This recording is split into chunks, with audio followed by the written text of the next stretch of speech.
बिस्मिल्लाहिर्रहमानिर्रहीम। आज की वीडियो के अंदर मैं आपको एक बड़ी जो है मुर्गी की किस्म से मिलवाने जा रहा हूँ। आपको मैं बताता चलूँ कि ये जो परिंदे हैं, ये सबसे पहले नॉर्थ अमेरिका के अंदर इवॉल्व हुए थे।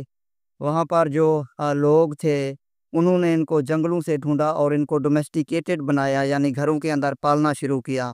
लोगों ने इस परिंदे को डोमेस्टिकेटेड गोश्त की गर्ज से बनाया। इससे गोश्त हासिल करने के लिए इसको पालतू बनाया गया। इसके अलावा बाज़ जगहों पर इससे अंडे भी हासिल किए जाते थे। उसके बाद इन लोगों ने कई तरह की इनकी जो है ना ब्रीड्स तैयार की, यानी मुख्तलिफ किस्म के क्रॉसेस इनके दरमियान करवाए और फिर उनसे कई तरह के परिंदे पैदा हुए और ये दुनिया के अंदर फिर फैल गया। इस परिंदे को मुख्तलिफ इलाकों और मुल्कों में मुख्तलिफ नामों से पुकारा जाता है। कहीं पर इसको पैरो परिंदे का नाम दिया जाता है, कहीं पर इसको चरगा परिंदा कहा जाता है, जबकि इसका इंग्लिश नेम टर्की बर्ड है। इसके अलावा अगर उर्दू की बात करें तो इसको फ़ील परिंदा भी कहा जाता है। फ़ील अरबी ज़बान का लफ्ज़ है, इसका मतलब हाथी होता है, यानी हाथी परिंदा। क्योंकि इसका जो कद है वो दराज़ होता है और इसकी जो अपीयरेंस है वो अजीब सी नज़र आती है, इसलिए इसको हाथी परिंदे का भी नाम दिया जाता है। इस परिंदे की अगर मैं साख्त की बात करूँ तो आप इसको देखें, इसकी ये जो ऊपर वाला हिस्सा है इसको सनोड का नाम दिया जाता है। ये अभी इसने कलेक्ट किया हुआ है। इसको जब ये फ्रीली मूव कर रहा होता है तो इसको ऐसे लटका देता है और इससे इसकी पूरी चोंच जो है वो क्लोज हो जाती है। इससे इसकी पूरी चोंच जो है वो ढाँप दी जाती है और हमें चोंच नज़र नहीं आ रही होती। इसके नीचे वाले इस हिस्से को देखें तो इसको जी बैटल का नाम दिया जाता है।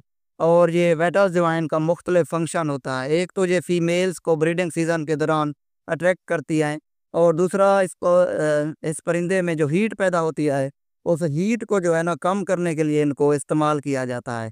आप इसकी गर्दन के करीब ये वाली साख्तें देखें, इनको क्रंकल्स का नाम दिया जाता है और ये भी इनके अंदर एक अहम किरदार अदा कर रही होती हैं। पाकिस्तान की बात करें तो पाकिस्तान के अंदर मेनली तौर पर इस परिंदे की 3 इकसाम पाई जाती हैं। एक होता है जी ब्राउन टर्की, एक होता है वाइट टर्की और एक होता है जी ब्लैक टर्की। लेकिन अगर सबसे कॉमन पाए जाने वाले जानदार की बात करें तो सबसे जो कॉमन पाया जाता है वो ये ब्रॉन्ज़ जो टर्की है ये पाया जाता है। इनके अगर वज़न की बात करें तो मेज़ जो होते हैं उनको टोम्स कहा जाता है और उनका वज़न 15 से 20 किलोग्राम हो सकता है। और जो फीमेल्स होती हैं उनको हेन्स कहा जाता है और उनका वज़न 10 से 15 किलोग्राम तक हो सकता है। इनके माहौल में किरदार की बात करें तो हमारे यहाँ तो माहौल के अंदर इनका कोई ख़ास किरदार नहीं है, क्योंकि हमारे यहाँ ये डोमेस्टिकेटेड हैं। जबकि नॉर्थ अमेरिका के अंदर इनका माहौल में एक अहम किरदार है। ये ओमनिवोरस बर्ड्स हैं, यानी ये कीड़े मकोड़े खाते हैं और पौधों से हासिल होने वाली चीज़ें जैसे फ्रूट्स हो गए, सीड्स हो गए, वो खाते हैं और वहाँ पर मुख्तलिफ कीड़ों मकोड़ों की पॉपुलेशन जो हैं उनको ये कंट्रोल करते हैं।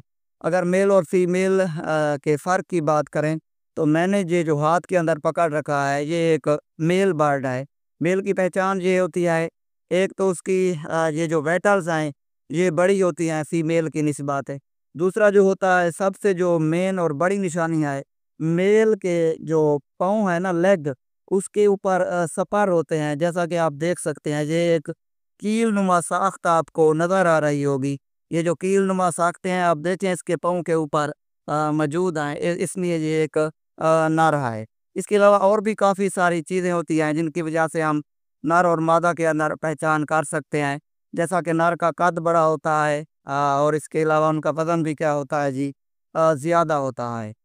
तो अ, अगर इनके लाइफ स्पेन की बात करें तो ये 8 से 10 साल तक ज़िंदा रहते हैं और उसके बाद चांसेस होते हैं कि इनकी डेथ हो जाए। पाकिस्तान के अंदर जी इसकी मुख्तलिफ ब्रीड जो है वो मैंने आपको बता दी है।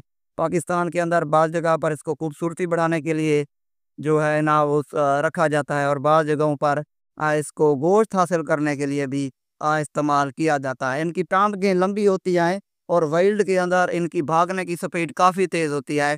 तकरीबन ये 1 घंटे के अंदर 40 किलोमीटर तक सफ़र तय कर सकते हैं।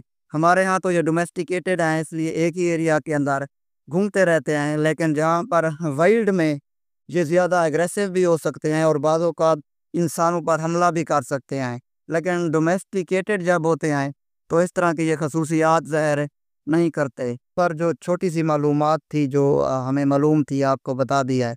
अब टाइम है इसको रिलीज़ करने का और इसको छोड़ देते हैं। चल भाई।